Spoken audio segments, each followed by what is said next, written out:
Assalamualaikum warahmatullahi wabarakatuh. Kembali lagi bersama Bu Miftah dalam pembelajaran Bahasa Indonesia. Kali ini kita akan belajar mengenai kaidah kebahasaan teks cerita fantasi.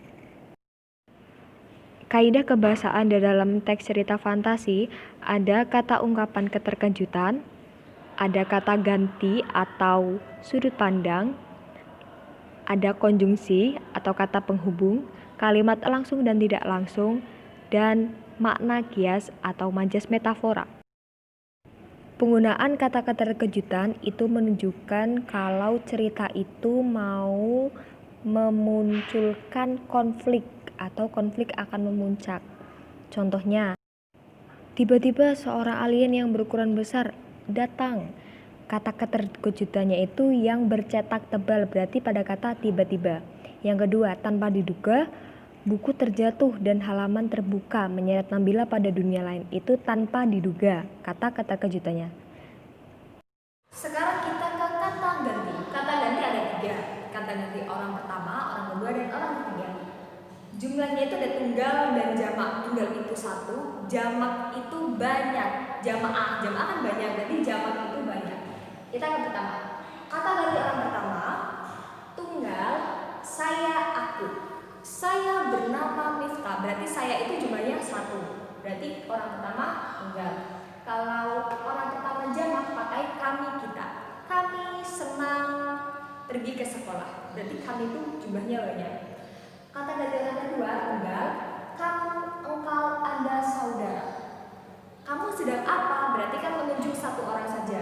Kalau jamak, kalian sedang apa? Berarti jumlahnya ada banyak. Kata ganti orang ketiga tunggal, dia, beliau. Dia sedang apa? Berarti satu orang saja.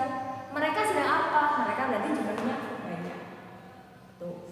Namun kalau di dalam teks cerita fantasi biasanya hanya kata ganti orang pertama dan kata ganti orang ketiga. Konjungsi itu kata penghubung. Maksudnya kata yang menghubungkan antara kalimat yang satu ke kalimat berikutnya. Jadi menghubungkan. Contohnya, setelah buku terbuka aku tersesat. Konjungsinya yang mana? Ada pada kata setelah. Tommy mengambil tongkat itu kemudian lari ke hutan. Konjungsinya atau penghubungnya yang mana? Ya, kemudian. Yang ketiga, akhirnya Farta dapat menyelamatkan diri. Konjungsinya pada kata akhirnya. Ya. Konjungsi itu ada kemudian, setelah itu, 2 tahun berikutnya, lalu. Itu namanya konjungsi, penghubung antara kalimat satu dan kalimat berikutnya. Nah, kita akan membahas kalimat langsung dan tidak langsung. Kalimat langsung itu yang diucapkan secara langsung oleh si tokoh. Kita lihat contohnya, raksasa itu mengejar kita, teriak Fona.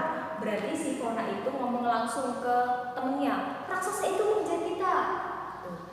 Kita lihat penulisannya, jangan sampai salah. Setelah tanda petik ada huruf kapital, ya. Kalimat langsung itu ditandai dengan adanya tanda petik, berarti ini ngomong langsung. Setelah tanda petik ada huruf kapital, harus kapital ya. Raksasa itu mengejar kita, diakhiri kapital lagi. Kenapa kita ada seru? Karena si Fona itu teriak Fona. Kita lihat contoh yang kedua beda lagi. Pak Yono berkata, kalau Pak Yono berkata harus koma, kemudian baru tanda petik. Pak Yono itu ngomong apa sih? Berkata apa sih? Besok akan ada ulangan. Besok, nah setelah tanda petik kapital toh B-nya akan ada ulangan. Titik-titiknya harus di dalam tanda petik, baru diakhiri tanda petik. Bedanya harus tahu. Berkata pasti setelah berkata ada koma baru tanda petik. Besok akan ada ulangan. Seperti itu. Coba kita ubah menjadi kalimat tidak langsung. Yang pertama, Fona, kalau kita ubah menjadi kalimat tidak langsung, Fona mengatakan bahwa. Apa yang dikatakan Fona? Raksasa itu mengejar kita. Apakah ini penulisannya benar? Walaupun di sini itu R-nya kapital, di sini kan bukan kalimat langsung lagi, berarti R-nya kecil saja. Begitu. Kalau kalimat tidak langsung ditandai dengan kata mengatakan bahwa. Ini menunjukkan kalimat tidak langsung. Kalimat tidak langsung itu tanpa tanda petik sama sekali. Jadi penulisannya biasa saja. Coba yang kedua. Ini kan kalimat langsungnya Pak Yono berkata, besok akan ada ulangan. Kalau kita ubah ke kalimat tidak langsung, Pak Yono, nama orang harus kapital ya. Yono mengatakan bahwa besok akan ada ulangan tanpa tanda petik. Gitu. Besoknya sudah tidak kapital karena tidak di awal kalimat. Jika kalian masih ingat majas metafora, itu adalah makna kias atau bukan makna sebenarnya yang mengandung perbandingan atau perumpamaan.